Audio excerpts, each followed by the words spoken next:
The wind howled across the dusty plains of Wyoming Territory as Darcy Hawkins clutched her weathered carpetbag, staring at the dilapidated schoolhouse that stood before her.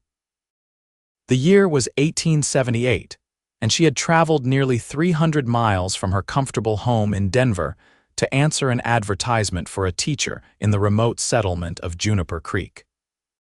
What the advertisement had failed to mention was that the schoolhouse was little more than a shack with a partially collapsed roof. Darcy pulled her woolen coat tighter around her slender frame as the autumn wind whipped her chestnut hair from its neat bun. At 22, she had graduated at the top of her class from the Denver Teachers College, filled with idealism and determination to make a difference. Now, facing the crumbling building, she wondered if her journey had been in vain. "Miss Hawkins, I presume?" The gruff voice startled her. She turned to face a portly man with a thick mustache and weary eyes. "Mayor Thompson?" "The very same. Apologies for the state of our schoolhouse." He gestured to the building. "Spring storm took half the roof. Town council decided not to rebuild after." He trailed off, shifting uncomfortably. "After what exactly?" Darcy asked, her voice steady despite her growing apprehension. "After the last teacher left. Said our children were unmanageable, wild as the land they were born to." Thompson shook his head. "Most folks here figure book learning ain't worth much when there's cattle to tend and fields to plow." Darcy set her jaw. "I disagree, Mayor Thompson. Education is what separates us from savages. That's city thinking, Miss Hawkins." He sighed heavily. "Truth is, we don't have funds to repair the schoolhouse. Not with drought affecting the cattle and crops. Only reason we advertised was because old Mrs. Peterson wouldn't stop harassing the council about the children's futures." Darcy felt her dream crumbling faster than the schoolhouse roof. "I see. If you'd like, stage heads back east tomorrow morning. No shame in recognizing a lost cause when you see one." His tone was kind but dismissive. Before Darcy could respond, the sound of approaching hoofbeats drew their attention.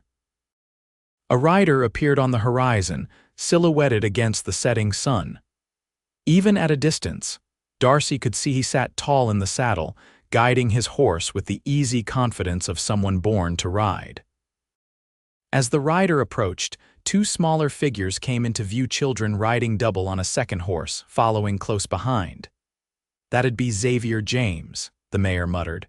"Ranch about 5 miles out, widower with 4 young ones." The man drew his horse to a stop before them. Dust swirled around the powerful legs of his chestnut stallion as he touched the brim of his hat. "Mayor," he acknowledged, then turned curious eyes to Darcy. Darcy found herself staring into the most striking blue eyes she had ever seen, set in a sun-weathered face framed by dark hair that curled slightly at the nape of his neck. A thin scar ran along his jaw, giving him a dangerous appearance despite the gentleness with which he handled the reins. "Xavier, this here's Miss Hawkins. Come all the way from Denver to teach, but as you can see." Thompson gestured toward the schoolhouse. Xavier James dismounted in one fluid motion, his spurs jingling softly as his boots hit the dirt. He stood well over 6 feet tall, his broad shoulders straining against a faded blue shirt. "Pleased to meet you, Miss Hawkins." "Likewise, Mr. James," Darcy replied, finding her voice. He turned to the children still seated on the second horse. "Thomas, help your sister down." A boy of about 11 slid off the horse before helping a small girl, no more than 6, to the ground. Now that they were closer, Darcy could see their clothes were clean but heavily patched. The little girl clutched a rag doll missing one button eye while the boy stood straight, trying to mimic his father's posture. "Heard in town a teacher might be coming," Xavier said, his voice deep and resonant. "Brought Thomas and Mary to meet you. 2 older ones are helping at the ranch." "I'm afraid we've had a misunderstanding," Mayor Thompson interjected. "Miss Hawkins won't be staying. Schoolhouse isn't fit for teaching." Xavier's expression darkened. "That's so." He looked at Darcy. "You come all this way to turn back because of a roof." There was something challenging in his tone that straightened Darcy's spine.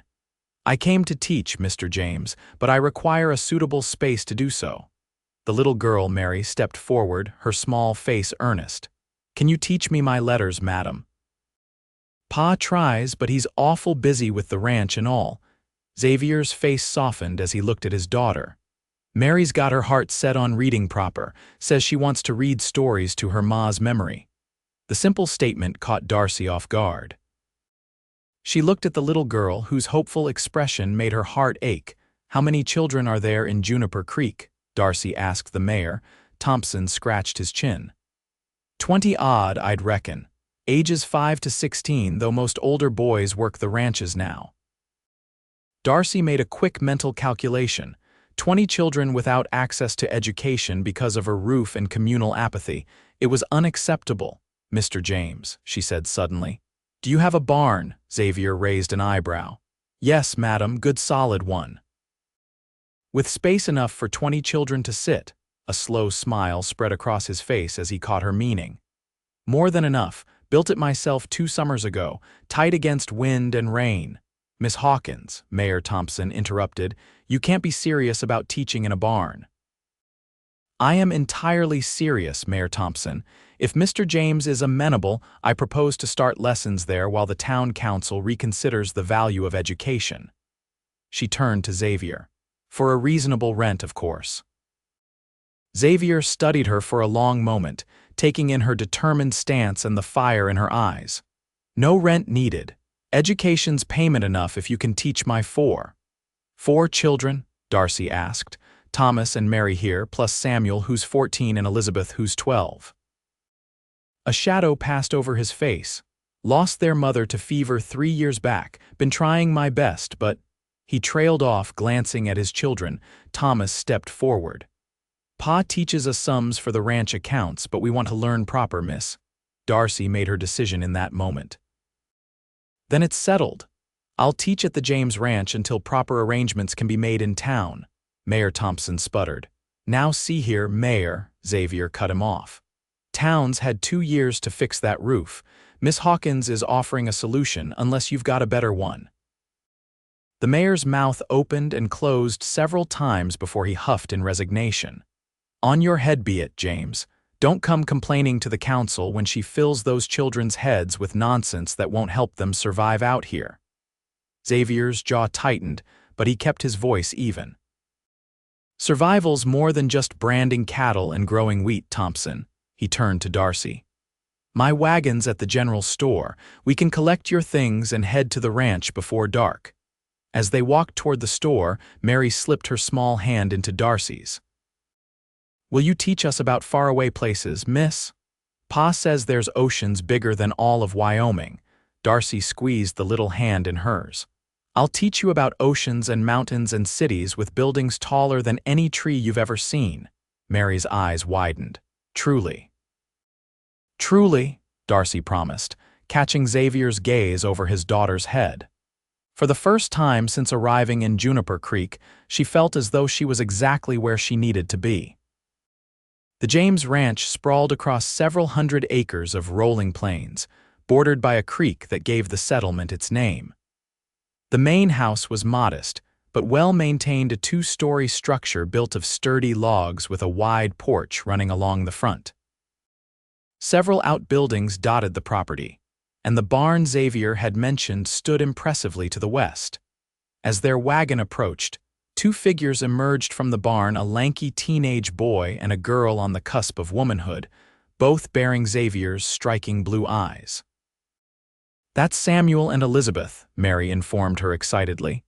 "Sam's the best with horses in the whole territory, Pa says, and Lizzie makes the best apple pie." Xavier pulled the wagon to a stop. "Sam, Lizzie, come meet Miss Hawkins. She's going to be teaching school here at the ranch." The older children approached, curiosity evident on their faces. Samuel had his father's height and build, though lankier with youth. Elizabeth was pretty with long dark braids and a serious expression. "School? Here?" Elizabeth asked, her voice hesitant but hopeful. "Miss Hawkins came all the way from Denver to teach," Xavier explained. "Schoolhouse in town still not repaired, so she's agreed to teach here." Samuel looked skeptical. "What about our chores? Ranch doesn't run itself. We'll work it out," Xavier assured him. "Education's important." Your ma would have wanted it. At the mention of their mother, both older children's expressions softened. Elizabeth stepped forward. Welcome to our home, Miss Hawkins. I've prepared the spare room for you. Darcy was touched by the gesture.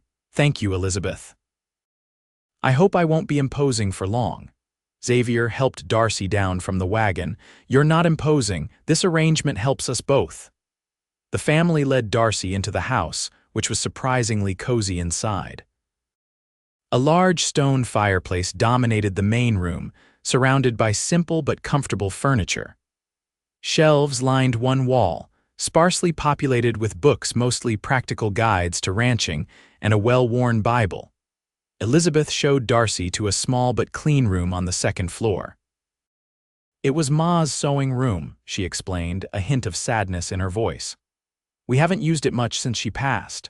Darcy set her carpet bag on the bed. It's perfect, Elizabeth, thank you. The girl lingered in the doorway. Miss Hawkins, is it true you'll teach us to read proper books? Not just the Bible and almanacs, of course, Darcy replied. Literature, history, geography, arithmetic, all subjects that will open the world to you. Elizabeth's eyes lit up. I've always wanted to read novels. Pa brought one back from Cheyenne once, but I could only make out some of the words. Then we'll make that a priority, Darcy promised. After settling in, Darcy joined the family for dinner, a hearty stew with fresh bread that Elizabeth had baked. The conversation flowed more easily than Darcy had expected, with even the initially reserved Samuel asking questions about Denver and her teaching experiences. As the evening wound down, Xavier invited Darcy to sit by the fire while the children cleared the table. I appreciate what you're doing, he said quietly, staring into the flames. They've missed out on a lot without their mother. What happened to your wife, if you don't mind my asking? Darcy ventured. Xavier's expression grew distant. Catherine, her name was Catherine. He paused, gathering himself. Fever swept through 3 years ago. Doctor from town did what he could, but he shook his head. She made me promise the children would get educated, said she wouldn't rest easy otherwise. She sounds like a remarkable woman. She was. Xavier met Darcy's gaze. Taught all 4 to recognize their letters before she passed, did her best with what little schooling she had herself. Darcy was struck by the depth of emotion in his eyes. I'll do everything I can to honor her wishes, Mr. James. Xavier, he corrected gently. If you're living under my roof, might as well use my given name. Then you must call me Darcy, she replied with a smile. Their conversation was interrupted when Thomas entered the room, carrying a slate and small box of chalk. Pa, can Miss Hawkins, I mean Darcy, start teaching us tonight? Just a little. Xavier looked to Darcy with a raised eyebrow. That's asking a lot after your journey, but Darcy was already standing. I don't mind at all, in fact. She surveyed the room, her eyes landing on the brick wall beside the fireplace. Do you have any larger pieces of slate, Xavier? Or a board we could paint with blackboard paint? Got some planks in the barn that might serve, he replied. Could nail them together. That would be perfect. A proper chalkboard by the fire for evening lessons. Xavier nodded to Samuel, who had joined them. Son, help me fetch those smooth planks we were saving for the new chicken coop. While they were gone, Darcy helped Elizabeth clear space by the fireplace. Mary watched with wide eyes as they moved a small table against the wall. Will we learn our letters tonight, Miss Darcy? She asked eagerly. We'll make a start, Darcy promised. Learning takes time and practice, but we'll begin your journey tonight. Within half an hour, Xavier and Samuel returned with several planks of smooth wood. Not fancy, but should take chalk well enough, Xavier said, setting them against the wall. Tomorrow I'll frame them properly and coat them with that mixture they use for blackboards. Darcy ran her hand over the surface. This will work wonderfully for now. They propped the makeshift chalkboard against the brick wall beside the fireplace. The warm glow of the fire illuminated the wood, as Darcy took up a piece of chalk and wrote the alphabet in clear, elegant script. All 4 children gathered around, even Samuel trying to hide his interest behind a mask of teenage indifference. These are the building blocks of all written language, Darcy explained, pointing to the letters. Each one makes a sound, and when put together, they form words. For the next hour, they went through the alphabet, with Darcy demonstrating the sounds and the children repeating after her. Mary struggled with the difference between B and D, while Thomas kept mixing up G and J. Elizabeth picked up the concepts quickly, and even Samuel grudgingly participated when Darcy showed how letters formed the names of horses and ranching terms. Xavier watched from his chair, a smile playing at his lips as he observed his children's enthusiasm. When Mary finally managed to write her own name on the board, his eyes grew suspiciously bright. "That's enough for tonight," Darcy finally said, noticing the drooping eyelids of the youngest. "Tomorrow we'll set up a proper schedule." Xavier stood to usher the children to bed. "You heard Miss Hawkins. Off to bed now. Chores start at sunrise, same as always." After the children had gone upstairs, Xavier returned to find Darcy still at the chalkboard, writing out plans for the next day's lessons. "You've made quite an impression," he said, leaning against the mantel. "Haven't seen them this excited in a long while," Darcy smiled. "They're bright children, eager to learn. Even Samuel, he's been the most resistant to book learning. He's at an age where he's trying to define himself as a man," Darcy observed. "I'll need to show him how education can help with the practical aspects of ranching." Xavier nodded thoughtfully. "Catherine used to say something similar." He paused, studying Darcy. "You remind me of her sometimes, that same fire for learning." Darcy felt a blush creep up her neck. "I'll take that as a compliment." "It was meant as one," he straightened. "Word will spread about your teaching here. Expect more children to show up once the other ranchers here." "I hope they do," Darcy said. "Every child deserves an education, even out here in the wild territory," Xavier asked with a hint of a smile. "Especially here," Darcy replied firmly. "The future of the West depends on educated minds as much as strong backs." Xavier's expression grew thoughtful. "You know, my Catherine would have liked you very much, Darcy Hawkins." With that, he bid her good night, leaving Darcy alone by the fire, contemplating the strange twist of fate that had brought her to this remote ranch and this remarkable family. True to Xavier's prediction, word spread quickly through Juniper Creek about the teacher holding classes at the James Ranch. By the end of the first week, 3 more children had joined Darcy's lessons: the Cooper twins, aged 9, and Francis Miller, a bright 13-year-old whose father ran the general store. Xavier had been true to his word, constructing a proper blackboard and mounting it beside the fireplace. He'd also fashioned simple benches and desks from spare lumber, arranging them in the spacious main room during school hours. On a crisp Monday morning in late October, Darcy stood before her growing class, 7 children now looking up at her expectantly. "Today," she announced, "we're going to learn about geography. Who can tell me where Wyoming Territory is on a map?" Thomas raised his hand eagerly. "It's where we live, Miss Darcy." Laughter rippled through the small group.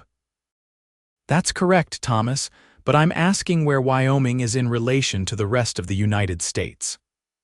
Darcy unrolled a large map she had brought from Denver, securing it to the wall beside the blackboard. The children gathered closer, eyes wide as they took in the colorful representation of their country. "This," Darcy said, pointing to a rectangular shape, "is Wyoming Territory. We're here in the eastern portion." She indicated Juniper Creek's approximate location, "and this is where I'm from." Her finger moved to Denver. "That don't seem so far," Samuel commented, studying the map. "Doesn't," Darcy corrected gently, "and distances on maps can be deceiving. Denver is nearly 300 miles from here." Mary's small finger traced the map eastward. "What's all the way over here, Miss Darcy?"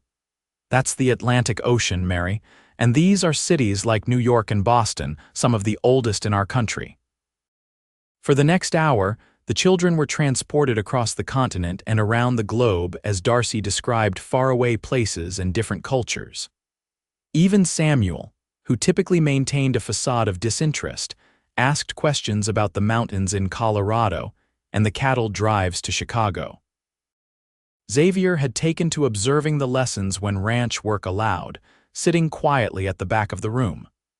Today, he listened as Darcy explained how the Transcontinental Railroad had transformed the country, connecting east and west.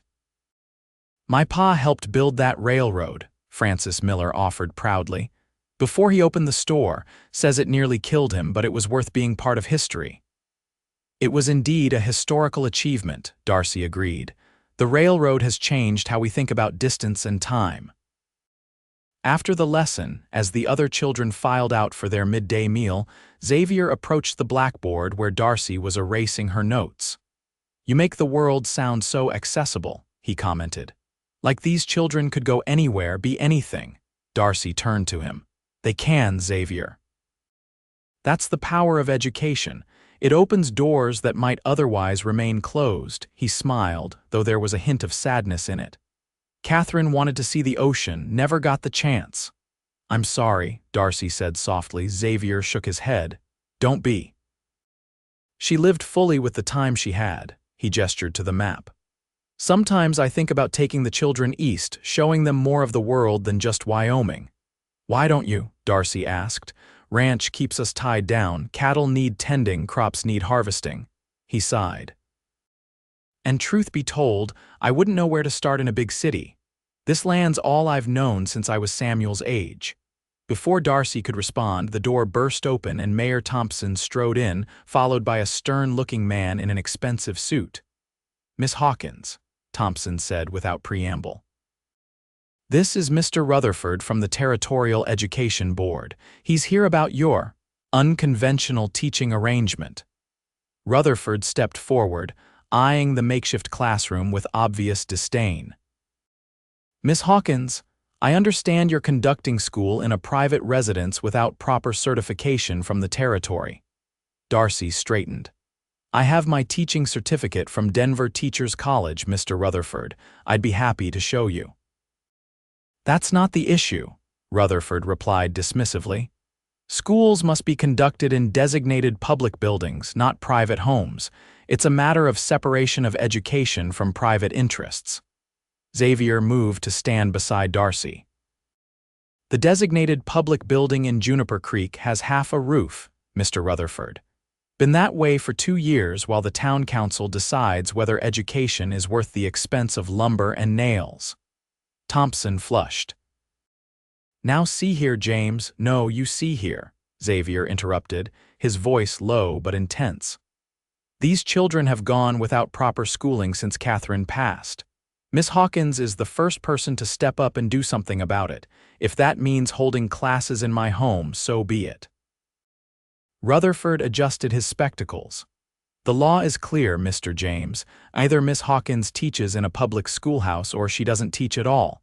Darcy felt her heart sink.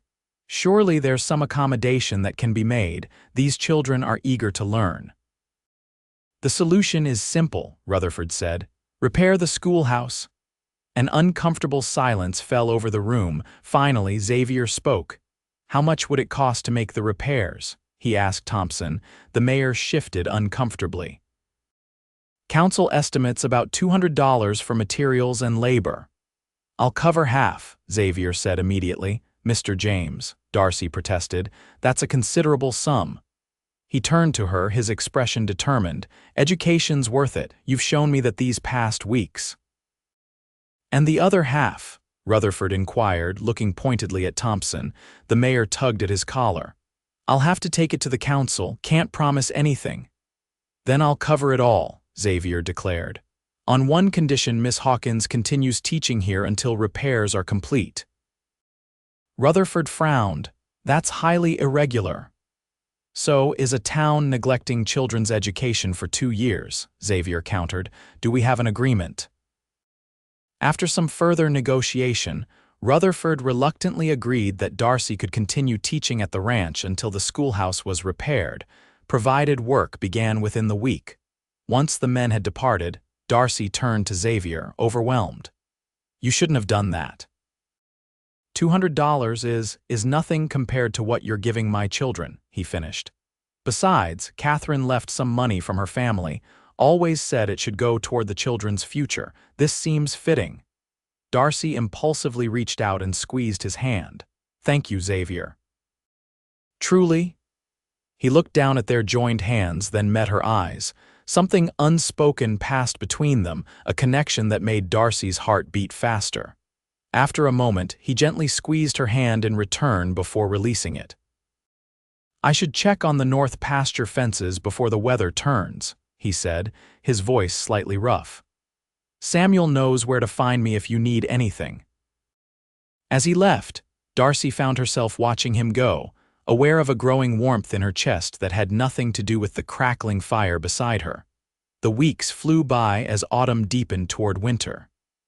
True to his word, Xavier funded the schoolhouse repairs and work progressed steadily in town.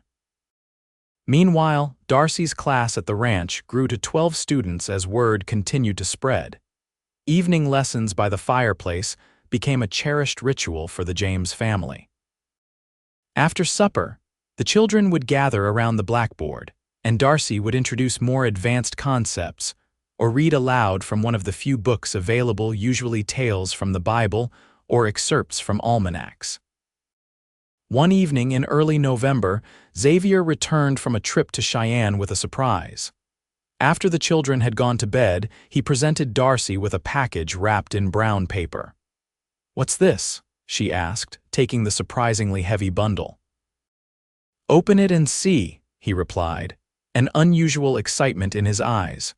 Darcy unwrapped the paper to reveal 5 books proper, bound volumes with gilded titles on their spines. She gasped as she read them: Pride and Prejudice, Oliver Twist, Robinson Crusoe, Little Women, and a collection of Shakespeare's works. "Xavier," she breathed, running her fingers reverently over the covers. "These must have cost a fortune." He shrugged, though he couldn't hide his pleasure at her reaction. Bookseller in Cheyenne was closing shop, moving to San Francisco, got them at a fair price. "The children will be ecstatic," Darcy said, already imagining Elizabeth's face when she saw Little Women. "They're not just for the children," Xavier said quietly. "Noticed you eyeing that novel of Elizabeth's, figured you might be missing your own books." Darcy was touched by his thoughtfulness. "Thank you, books have always been my closest companions." Xavier settled into his chair by the fire. "Read something, if you'd like to, that is." His request surprised her. Now he nodded. "Been a long while since I heard a good story that wasn't about cattle prices or Indian troubles." Darcy selected Pride and Prejudice and began to read. Her voice, trained from years of recitation in school, gave life to Austen's words. She read for nearly an hour, occasionally glancing up to find Xavier watching her with undisguised admiration. When she finally closed the book, her throat dry from reading, a comfortable silence fell between them. "You have a gift," Xavier said at last, "for bringing words to life." "My father used to say the same thing," Darcy replied. "He was a professor before his health failed. He read to me every night as a child." "What happened to him?" Xavier asked gently. "He passed last winter, pneumonia." Darcy swallowed against the sudden tightness in her throat. "Mother died when I was young. After father's death, teaching seemed the natural path, a way to honor his legacy." "I'm sorry about your father," Xavier said. "Sounds like a good man." "He was," Darcy confirmed.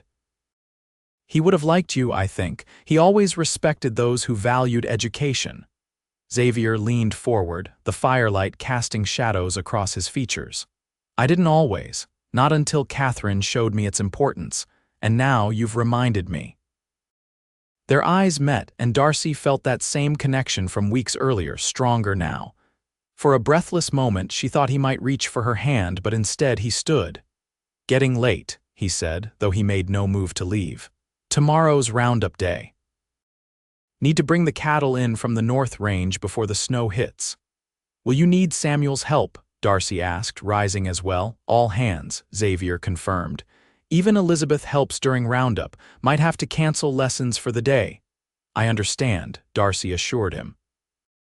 "Ranch work comes first," he studied her face. "You know, most city folks wouldn't be so accepting of the realities of ranch life." "I'm adaptable," she replied with a smile. "Besides, I've come to appreciate the rhythm of life here. There's an honesty to it that's refreshing after Denver's pretensions." Xavier took a step closer. "You surprise me, Darcy Hawkins. Every day you surprise me." His proximity made her pulse quicken. "In good ways, I hope." "In the best ways," he murmured. For a moment, the only sounds were the crackling fire and their quiet breathing. Then, slowly, Xavier raised his hand to brush a strand of hair from her face, his fingers lingering against her cheek. "I should say good night," he said, though he made no move to leave. "Yes," Darcy whispered, equally motionless. Finally, with visible reluctance, Xavier stepped back. "Thank you for reading tonight. It was special." After he left, Darcy remained by the fire, her hand touching the spot on her cheek where his fingers had been, wondering at the strange and wonderful feeling taking root in her heart. The next morning dawned cold and clear, perfect weather for the roundup.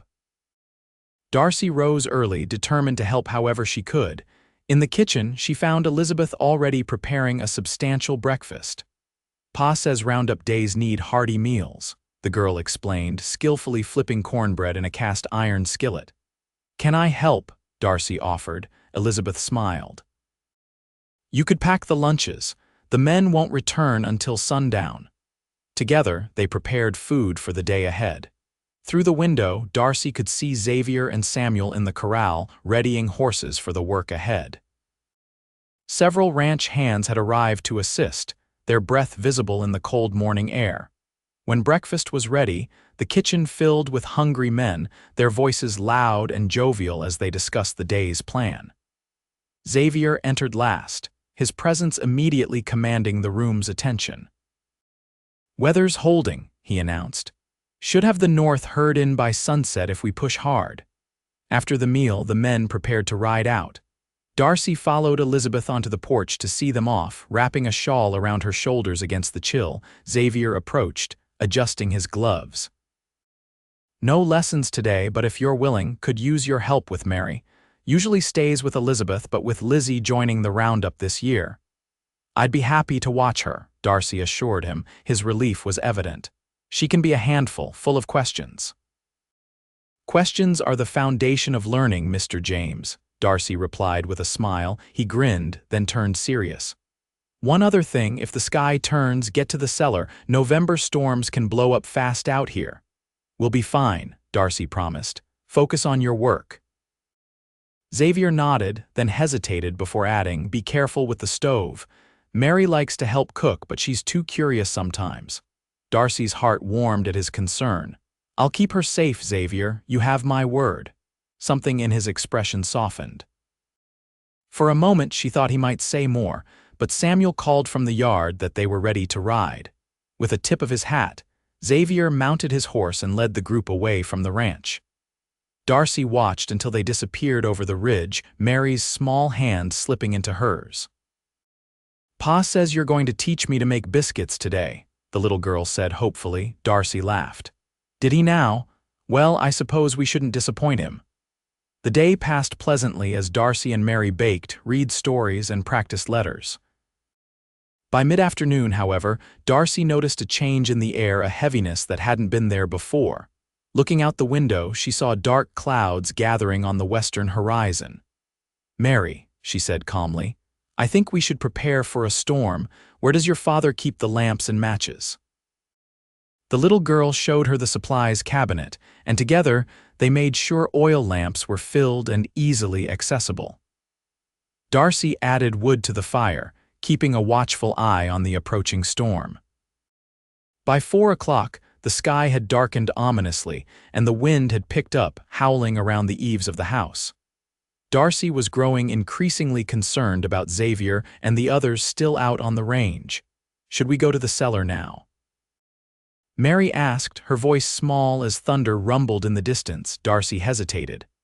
"Not yet, sweetheart. Let's wait a bit longer." As she spoke, the front door burst open and Elizabeth rushed in, her hair wild from the wind. "Storm's coming faster than we thought," she exclaimed. "Pa sent me back to help with Mary." "Where is your father?" Darcy asked, helping the girl remove her wet coat. "They're bringing the herd in through the South Pass," Elizabeth explained. "Pa and Samuel are riding the flanks to keep the cattle from scattering. Should be back soon, but—" Another crack of thunder closer this time made Mary jump. "We should light the porch lantern," Elizabeth said. "They'll need the guidance if the storm hits before sunset." Darcy nodded. "I'll do it. You get Mary ready in case we need to shelter in the cellar." She stepped onto the porch with the largest lantern, shielding the match from the wind as she lit it. The sky to the west was now an angry mass of black clouds, illuminated occasionally by jagged lightning. The temperature had dropped sharply, and the air smelled of rain and electricity. Hanging the lantern on the porch hook, Darcy strained her eyes toward the south pasture. At first, she saw nothing but the gathering darkness. Then, a movement caught her attention: riders appearing over the rise, moving fast. Relief flooded through her until she realized there were only 3 riders, not the 5 who had departed that morning. And they were riding hard, too hard for a normal return. One of the riders broke away from the others, spurring his horse toward the house at a gallop. As he drew closer, Darcy recognized Samuel, his face tight with urgency.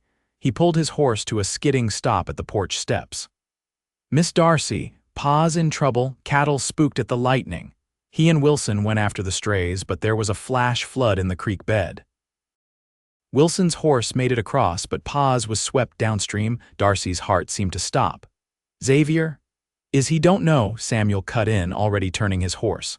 "Wilson's searching downstream. I came for rope and lanterns. The other hands are trying to secure the herd." Elizabeth appeared beside Darcy, having heard the commotion. "Sam, what's happened?" As Samuel quickly explained, Darcy made a decision. "Samuel, get what you need. Elizabeth, stay with Mary in the house. I'm going with Samuel." Both children stared at her in shock. "Miss Darcy, you can't," Samuel protested. "The storm's almost on us and you don't know the terrain." "I know basic medical care," Darcy countered, already moving toward the barn. "If your father's injured, every minute could matter." There was no time to argue. Samuel gathered ropes and additional lanterns while Darcy quickly changed into a pair of Elizabeth's riding pants and boots. They wouldn't find Xavier in the dark if she was hampered by skirts. "Follow me exactly," Samuel instructed as he helped her mount one of the gentler horses. "Creeks swollen from the rains up north. That's what caught Pa by surprise." They rode hard through the gathering storm, rain beginning to lash at their faces as they followed the creek's winding path. Darcy's heart pounded with fear for Xavier, but she forced herself to remain calm.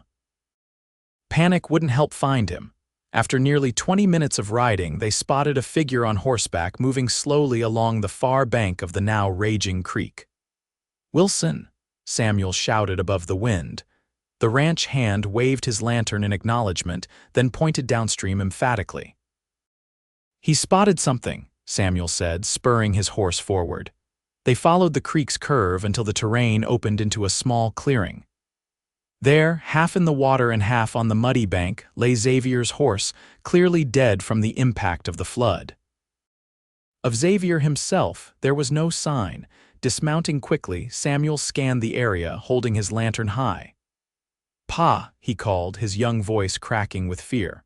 "Pa, where are you?" Darcy joined the search, her eyes straining in the dim light. The rain was coming down in sheets now, making visibility poor. She moved carefully along the bank, searching for any sign of Xavier. "There!" Wilson shouted from across the water, pointing to a cluster of fallen trees that had created a natural dam in the creek. Something dark was caught among the branches. Samuel was already splashing into the shallows, but Darcy caught his arm. "Tie the rope around your waist first," she insisted.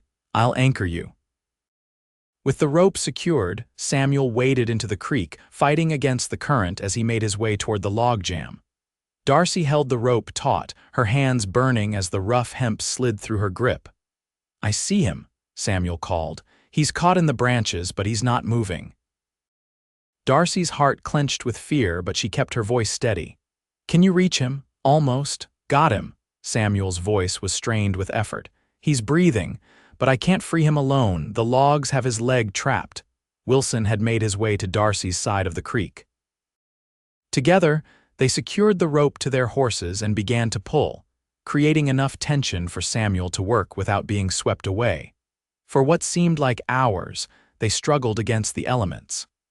The storm raged around them as Samuel finally managed to free his father from the debris. With their combined effort, they pulled both Xavier and Samuel to shore. Xavier was unconscious, a deep gash across his forehead and his right leg bent at an unnatural angle. But he was breathing, and when Darcy pressed her fingers to his neck, his pulse was strong.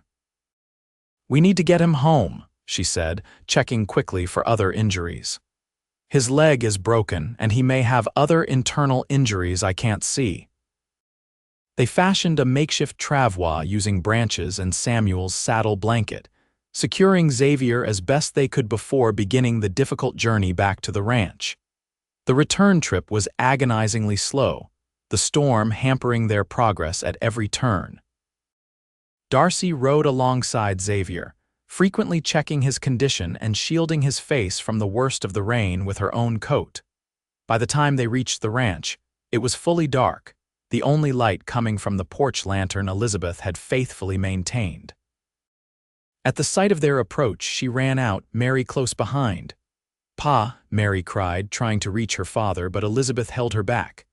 "Samuel, help me get your father inside," Wilson directed. "Miss Hawkins, what do you need?" Darcy was already mentally cataloging supplies. "Hot water, clean cloths, whiskey for disinfectant, and send someone for the doctor in town." "Roads likely washed out," Wilson warned. "Won't be passable until morning at the earliest." Darcy squared her shoulders. "Then we'll do what we can until help arrives." The next few hours were a blur of activity. They carried Xavier to his bedroom, where Darcy cleaned and bandaged his head wound. His leg was more challenging, clearly broken between knee and ankle. "I need to set it," she told Samuel and Wilson. "I've assisted with this before, but it will be painful for him, even unconscious." The men nodded grimly, positioning themselves to hold Xavier steady.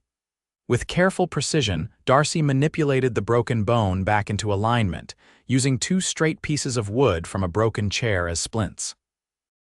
Throughout the procedure, Xavier remained unconscious, which was both a blessing and a concern.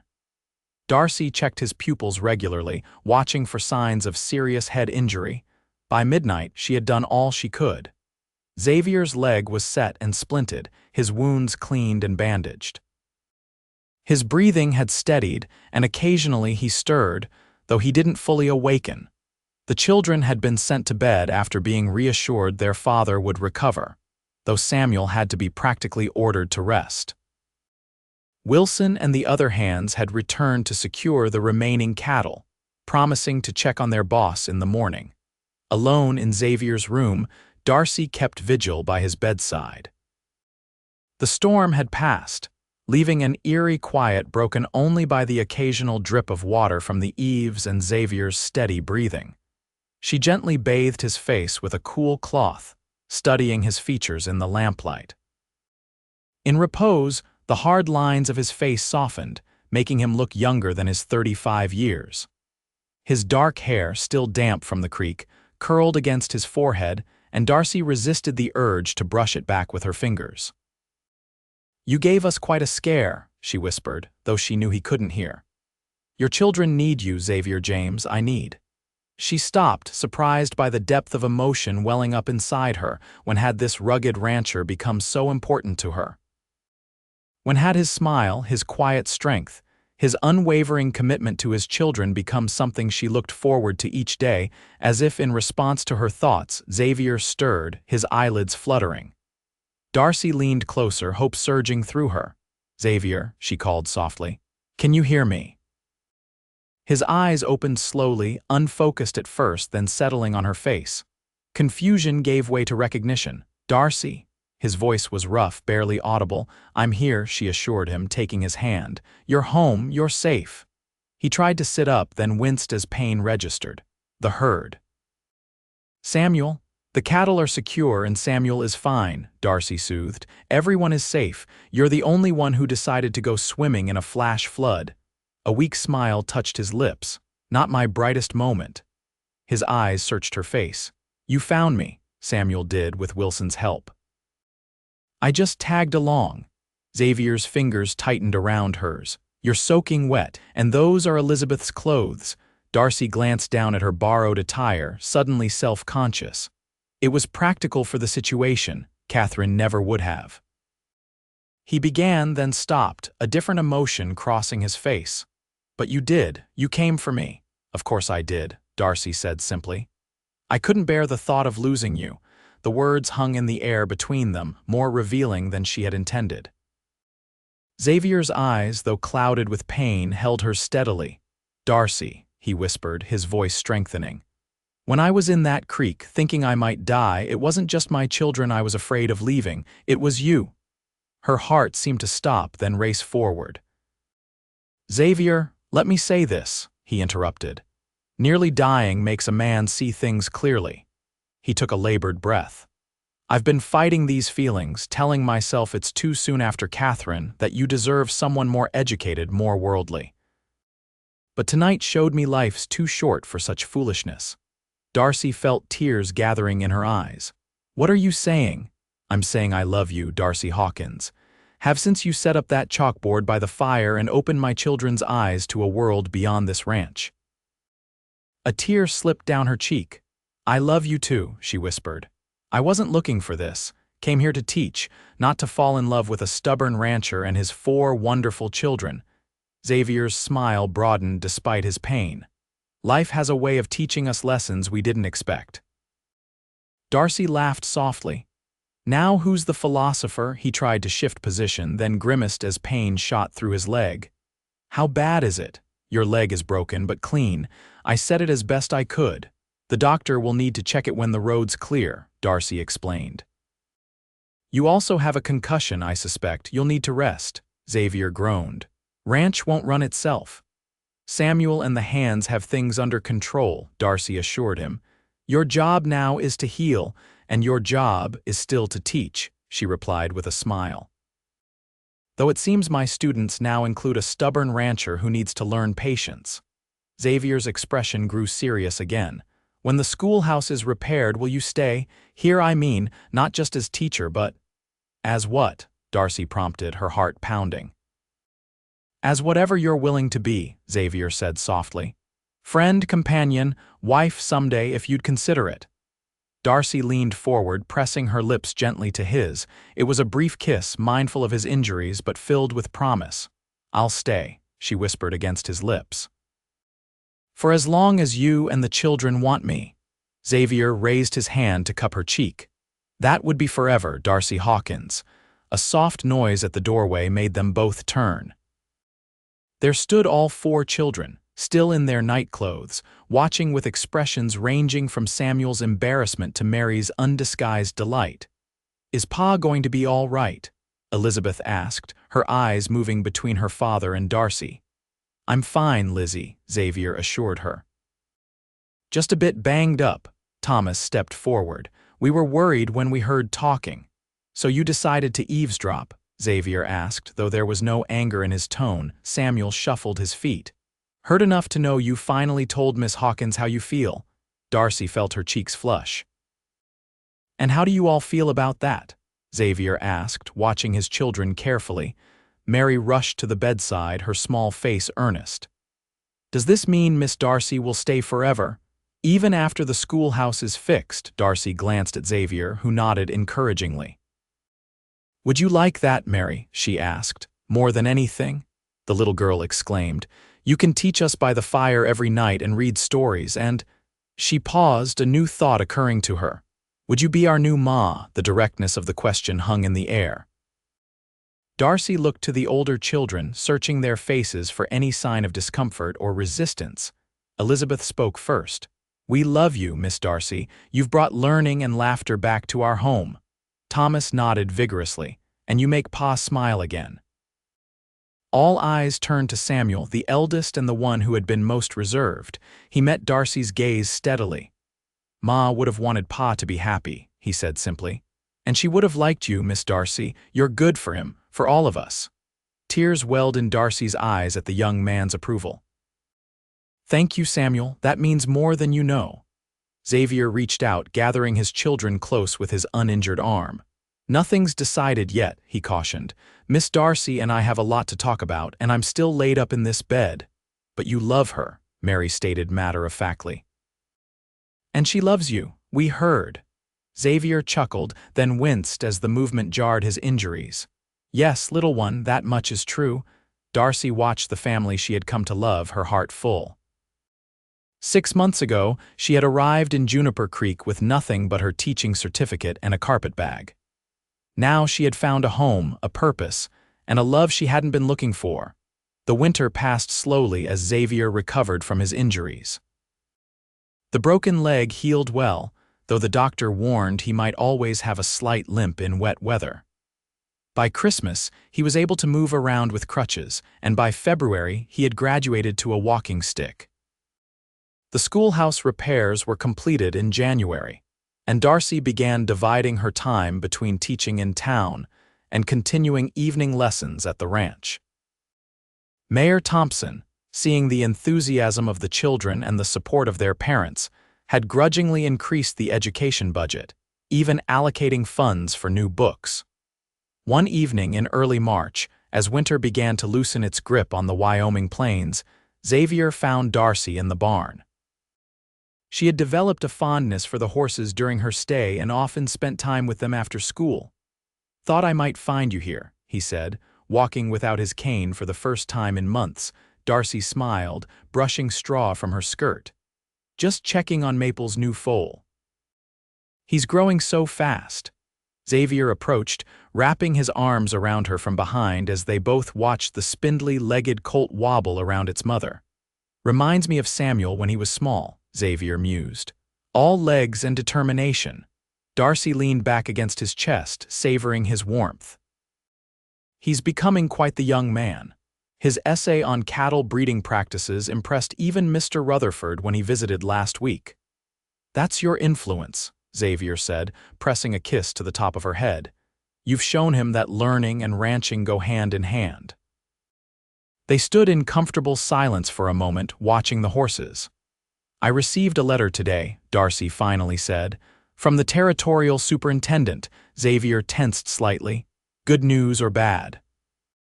"He's offered me a permanent position as Juniper Creek schoolteacher with a modest raise and housing allowance." "That's wonderful," Xavier said, though his voice held a question. "Isn't it?" Darcy turned in his arms to face him. "It would be if I planned to live in town." A slow smile spread across Xavier's face. "And do you plan to live in town?" She reached up to trace the scar along his jaw. "I was rather hoping a certain rancher might have other accommodations in mind for me." Xavier caught her hand, pressing a kiss to her palm. "Funny you should mention that." He reached into his pocket and withdrew a small velvet pouch. "Been carrying this around for weeks, waiting for the right moment."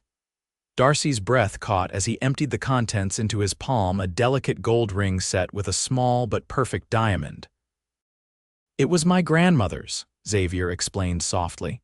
"Catherine wore it for 12 wonderful years. She made me promise before she died that if I ever found love again, I wouldn't let it slip away."